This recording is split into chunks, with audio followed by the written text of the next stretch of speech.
बात हम साचो कहे में तोहरा के लागे न लाजो कहतानी तोहरा से बात हम साचो कहे में तोहरा के लागे न लाजो। सुन कहले बार पावन जवन बतिया के सोरबा सही कहले बार पावन जवन अच्छा बतिया के सोरबा।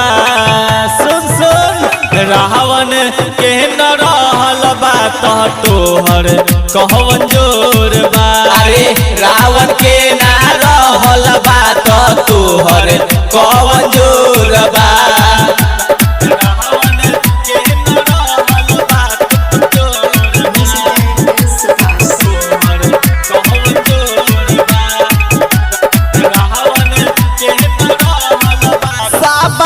के कहेल तू हवे हमर घंटा बतिया के इहे हो बाजल बडंका।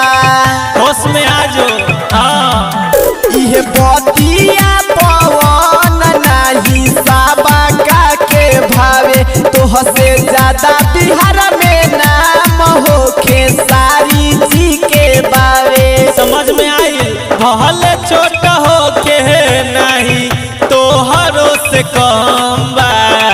भल छोट होके नहीं तोहरो से कम बा। कोई नहीं के रावण के न रहल बात तोहर कहवन जोर बा। अरे रावण के ना रहल बात तोहर कहवन जोर बा।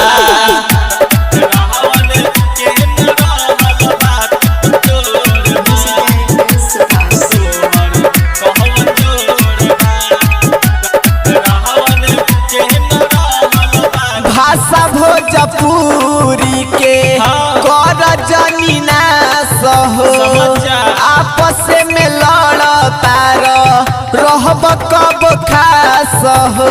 टाइम बा सुधर जा। सुन राम जी दीवाना सुबह से एगो बात कहतानी सबका के बुरबक जानी बनाव हम साफ कहतानी। सही में सोनू सावन कहे केहू सावर केहू गोर बा। सोनू सावन कहे केहू सावर केहू गोर बा। नियत चाही रावण के न रहल बात तोहर कहवन जोर बा। अरे रावण के ना रहल बात तोहर कहवन जोर बा। कवन खेत के बार